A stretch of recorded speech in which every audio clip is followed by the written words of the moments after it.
नमस्कार दोस्तों, आप सभी का स्वागत है हमारे YouTube चैनल मान्या लाल किताब रेमेडीज में। आज मैं आपके साथ बात करने जा रहा हूं मीन राशि के बारे में और आज का मुख्य टॉपिक होगा आपकी राशि के स्वामी गुरु ग्रह का महागोचर जो कि 14 मई 2025 को वृषभ राशि को छोड़कर मिथुन राशि में प्रवेश कर जाएंगे और इस बड़े परिवर्तन का मीन राशि के जातकों के ऊपर कैसा प्रभाव होगा, ये वीडियो आप लोगों के लिए बहुत ज्यादा इंपॉर्टेंट होने वाला है। क्योंकि दोस्तों, सबसे बड़ा जो चीज ज्योतिष शास्त्र में देखा जाता है, एक तरफ देखा जाता है कि ज्योतिष शास्त्र में कि किस ग्रह की महादशा लगी है, किस ग्रह की अंतरदशा लगी है, परतंत्र दशा में कौन सा ग्रह बैठा है। लेकिन उसी के साथ साथ ये देखा भी जाता है कि आपकी राशि के लगन का स्वामी किस भाव में विराजमान है।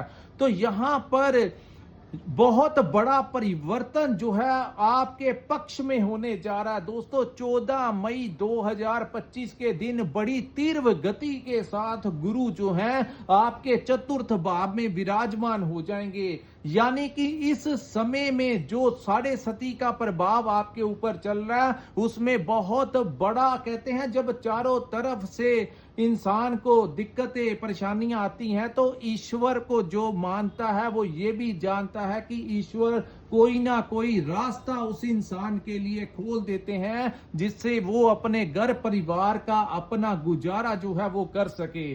तो इसी साढ़े सती के समय में जो बड़ा परिवर्तन आपके पक्ष में होने जा रहा है वो यही होगा कि आपकी राशि के स्वामी का आपके चतुर्थ भाव, जिसको सुखों का भाव कहा जाता है, हमारी माता का भाव कहा जाता है, जिसको हमारी प्रॉपर्टी का भाव कहा जाता है, वाहन का भाव कहा जाता है, उस भाव में बृहस्पति का परिवर्तन अपने उच्च के भाव में, और काल पुरुष की कुंडली के अनुसार चतुर्थ भाव जो है वो चंद्रमा का भाव है। यानी कि गुरु के अति परम मित्र चंद्रमा के भाव में गुरु हमेशा शुभ परिणाम ही देते हैं। यहां पर जो रिजल्ट आप लोगों को मिलने वाला है, और गुरु यहां पर बैठकर 3 भावों के ऊपर जो दृष्टियां डालेंगे उसका कैसा प्रभाव आपकी लाइफ के ऊपर रहेगा, क्या बड़ा परिवर्तन आपके लिए होगा, आइए इस वीडियो के माध्यम से मैं आपको समझाऊंगा। ये जो समक्ष आपके कुंडली मैंने बनाई है ये आपकी चंद्र राशि की कुंडली है। जिनकी जन्म राशि मीन है और नाम से मीन राशि है उनके ऊपर ये बातें इंप्लीमेंट होंगी। दोस्तों, यहां पर गुरु जो है आपके 4th हाउस में ट्रांजिट कर जाएंगे, लेकिन इस बार ये अतिचारी की तेजी के साथ गुरु जो है वो आगे बढ़ेंगे। सामान्यतः हमेशा गुरु जब एक भाव में बैठते हैं तो वहां पर वो 1 वर्ष के लिए बैठते हैं, और 1 वर्ष में वो कभी वक्री हो जाते हैं लेकिन कभी मार्गी भी हो जाते हैं। लेकिन इस बार बहुत बड़ा थोड़ा परिवर्तन ये होगा कि गुरु 14 मई को मिथुन राशि में प्रवेश कर जाएंगे और उसके बाद 5 दिसंबर को गुरु यहां से निकलकर आपके पंचम भाव में यानी कि कर्क राशि में प्रवेश हो जाएगा। उसके पश्चात गुरु फिर से वापस यहां पर आ जाएंगे, यानी 14 मई से लेकर 18 अक्टूबर तक वो आपके 4th हाउस में बैठेंगे। 19 अक्टूबर को वो आपके पंचम भाव में आ जाएंगे। उसके पश्चात गुरु फिर बैक जाकर 5 दिसंबर को वो फिर जो है आपके वक्री होकर आपके चतुर्थ भाव में विराजमान हो जाएंगे। सो एक बहुत बड़ा परिवर्तन जो है, जब भी गुरु अतिचारी होते हैं या बड़ी तेज गति में कार्य करते हैं तो कोई बड़ी ब्रह्मांड में हलचल देखने को मिलती है। गुरु जो है वो वातावरण, ऑक्सीजन के कारक इनको कहा जाता है। सो जब भी ये गुरु अतिचारी हुए हैं, तेज गति से आए हैं, तो कुछ ना कुछ हलचल इस ब्रह्मांड में देखने को मिली है। ऑक्सीजन में कुछ पोल्यूशन भी देखने को मिला है। सो थोड़ा सा सेहत का भी आपको ध्यान रखना होगा। वहीं जब गुरु ज्यादा तेज चाल पकड़ लेते हैं तो आप देखेंगे कि इस ब्रह्मांड में जो देश विदेश में एक दूसरे के ऊपर जो हमले हो रहे हैं उसमें भी ऑक्सीजन लेवल जो है वो कहीं ना कहीं प्रभावित हो रहा है। उसका मुख्य कारण है, अभी तो इसने गति नहीं पकड़ी, आने वाले समय में ये गति पकड़ लेंगे। सो आइए जानते हैं कि देश ब्रह्मांड के ऊपर तो जो होगा आपकी जनजीवन के ऊपर, मीन राशि की लाइफ के ऊपर इसका कैसा प्रभाव दिखने वाला है। तो दोस्तों 4th हाउस में जैसे ही गुरु आएंगे, ये आपकी माता का भाव है, तो माता के साथ जो संबंध आपके खराब हो रहे थे वो ठीक होंगे। आपकी माता की सेहत के लिए अच्छा होगा, आपकी माता से आपको आशीर्वाद जो है वो मिलेगा। दूसरा, इस भाव को संपत्ति का भाव कहा जाता है। जो लोग अपने कार्य कर रहे थे, कोई नया घर लेना चाहते हैं, तो इसी समय के कार्यकाल के दौरान गुरु जो हैं बहुत जल्दी से आपको कोई नया घर दिला सकते हैं, कोई प्रॉपर्टी दिला सकते हैं। हाँ, अगर आप कोई पुरानी प्रॉपर्टी बेचना चाहते हैं तो इस समय उचित दाम के साथ आपका संपत्ति का वो कार्य भी हो जाएगा। प्रॉपर्टी कंसल्टेंट का काम कर रहे लोगों को यहां पर बहुत ही अच्छा लाभ देखने को मिलेगा। तीसरा, इस भाव को वाहन का भी भाव कहा जाता है, तो वाहन सुख में वृद्धि होगी। ट्रांसपोर्टेशन का काम करते हैं, डिलीवरी का काम करते हैं, तो इन लोगों को बहुत आर्थिक लाभ यहां पर बैठकर गुरु दिलाएंगे। इसके बाद मैं बात करूंगा गुरु की दृष्टियों की। दोस्तों, गुरु की जो फर्स्ट दृष्टि है वो आपके अष्टम भाव के ऊपर पड़ेगी, यानी कि उनकी पंचम दृष्टि। अष्टम भाव जो होता है हमारी पैतृक संपत्ति का भाव होता है। तो पैतृक संपत्ति में अगर कोई डिस्प्यूट चल रहा था तो वो दूर होगा। आपके हिस्से में जितना भी आपका शेयर होगा वो आपको मिलने की संभावनाएं हैं। दूसरा, अचानक से लाभ का भी भाव जो है वो अष्टम भाव है, तो कुछ ऐसा भी वो करवा सकते हैं कि आपको किसी भी कार्य में वो अचानक लाभ। दोस्तों, जब ग्रह देने के ऊपर आते हैं, इनको ज्ञान का कारक भी कहा जाता है, इनको धन का स्वामी भी कहा जाता है। तो ऐसे में आपने देखा होगा प्राचीन काल में जो कुछ लोगों को नीचे से गड़ा हुआ धन भी जो मिलता था तो वो इन्हीं ग्रहों की गोचरों के दौरान मिलता था। अब तो सारा सीमेंट्री हो चुका है, लेकिन पहले जमीन जो थी वो ज्यादातर मिट्टी की थी, कच्चा था, तो बड़ी आसानी से जब कहीं पर कोई खुदाई होती थी तो जिसके ऊपर ऐसी दृष्टियां पड़ती थी तो उसको ऐसा भी संभावनाएं बढ़ जाती थी कि उसको गड़ा हुआ धन भी जो है वो इन्हीं कारणों से मिलता था। सो अचानक से लाभ से बहुत अचानक से शेयर मार्केट में कोई पैसा लगाया है तो रातों रात उसका पैसा बढ़ सकता है।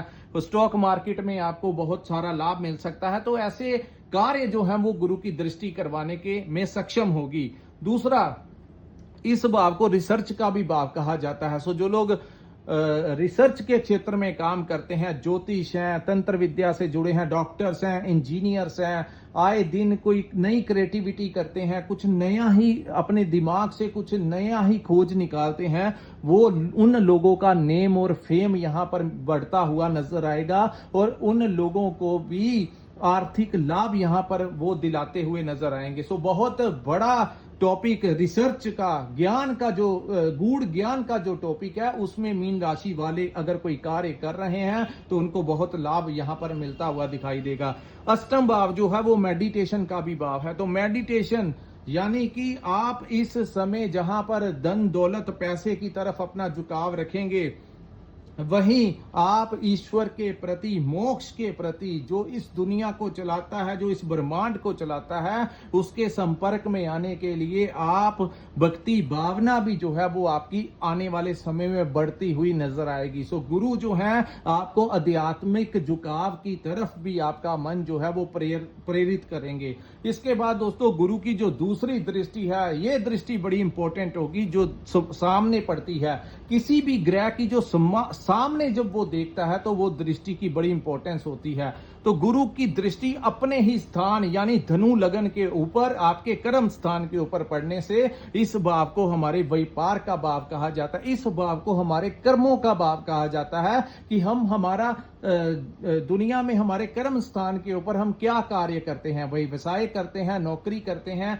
या क्या करते हैं। तो कर्म स्थान जो है इसको गुरु बहुत ही तेजी के साथ प्रभावित करेंगे। आपको कोई नया टेंडर मिल सकता है, कोई नया प्रोजेक्ट मिल सकता है, आप दुकान चलाते हैं, फैक्ट्री चलाते हैं, इंडस्ट्री चलाते हैं, तो कहीं ना कहीं से आपको कोई लाभ मिल सकता है। आप अगर कोई सरकारी टेंडर भी लेते हैं तो उसमें भी आपको बहुत ज्यादा अचीवमेंट ये कम ही समय में गुरु दिलाएंगे। अब मैं बात करूंगा जो लोग राजनीति के साथ जुड़े हैं उनको कोई बड़ी डेजिग्नेशन यहां पर मिल सकती है। 10th हाउस जो है वो हमारे नेम और फेम का भी है। तो जो लोग धार्मिक संस्थाओं के साथ जुड़े हैं, राजनीतिक पार्टियों के साथ जुड़े हैं, सामाजिक संस्था चलाते हैं, एनजीओ के साथ जुड़े हैं, उनको भी कोई बड़ी डेजिग्नेशन इसी कार्यकाल के दौरान मिल सकती है।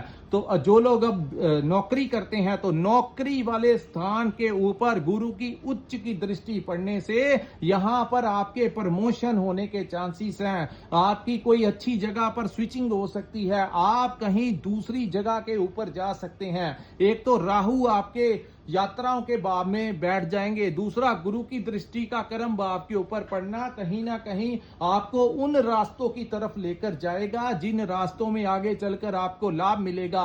हो सकता है ये आपकी ट्रांसफर होने के बहुत ज्यादा चांसेस हैं। अगर आप किसी मल्टीनेशनल कंपनी में काम करते हैं या किसी भी कंपनी में अगर आप जॉब करते हैं तो आपको इस समय स्थान परिवर्तन होने के बहुत ज्यादा चांसेस हैं।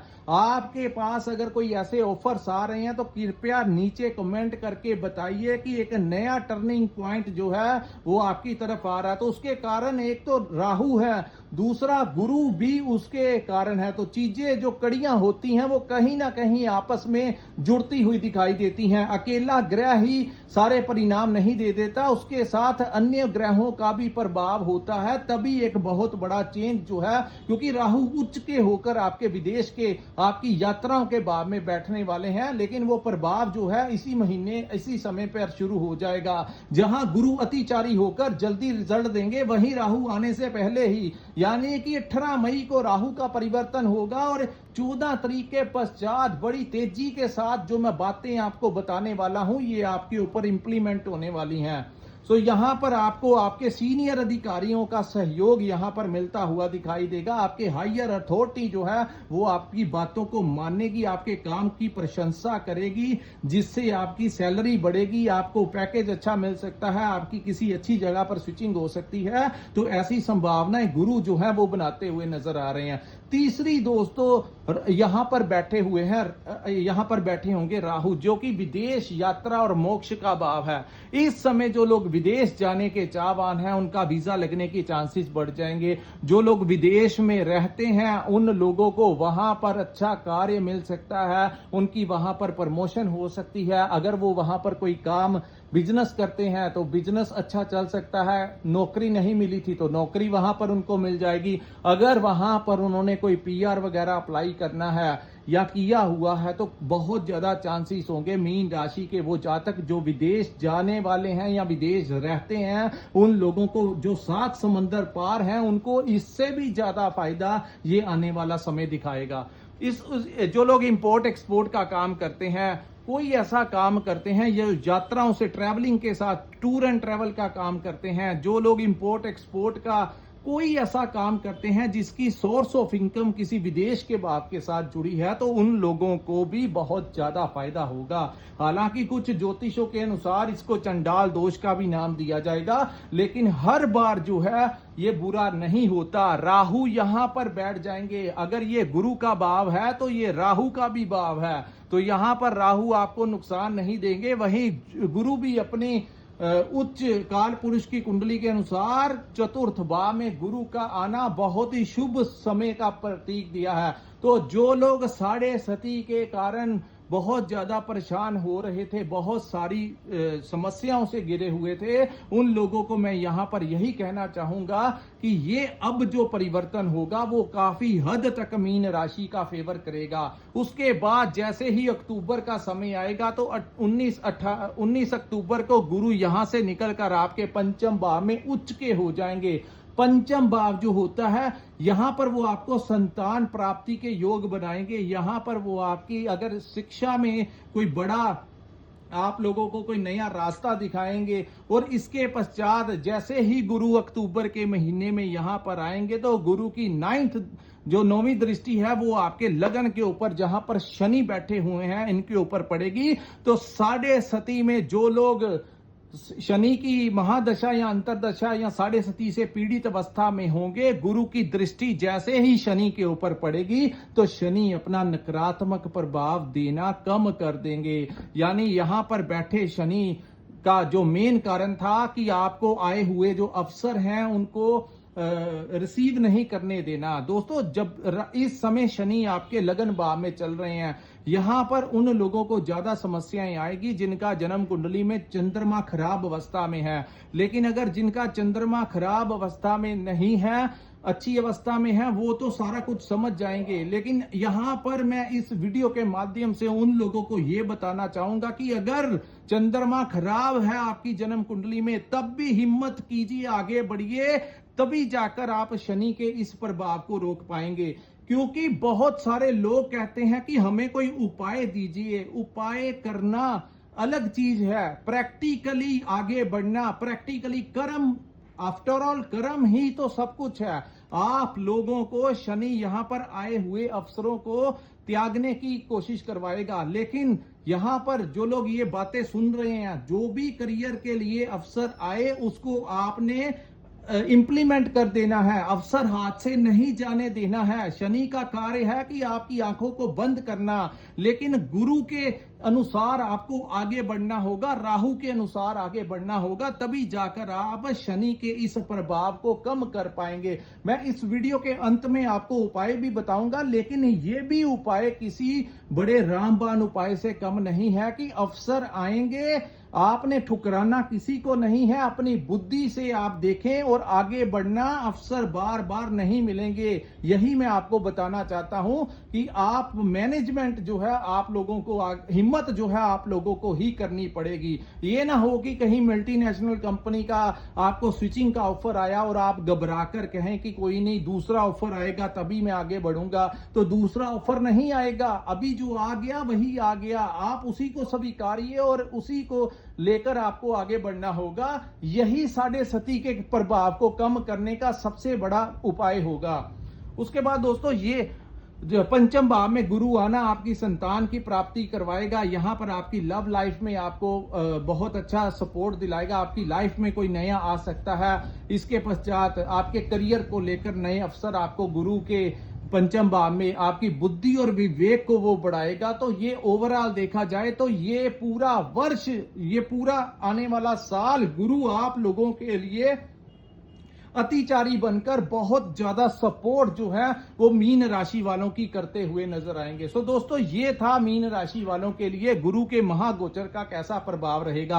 अगर ये वीडियो आपको अच्छी लगी हो तो कृपया इस वीडियो को लाइक कीजिए, हमारे चैनल को सब्सक्राइब कीजिए और नीचे कमेंट सेक्शन में कमेंट करके जरूर बताइए कि आपको ये वीडियो कैसा लगा। और जिन्होंने अपनी कुंडली का विश्लेषण करवाना होगा, स्क्रीन के ऊपर जो नंबर दिया है वहां पर आप हमारे साथ संपर्क करके अपनी कुंडली का पूर्ण विश्लेषण करवा सकते हैं। इसी के साथ इस वीडियो को मैं विराम लगाता हूं। नमस्कार, जय माता दी।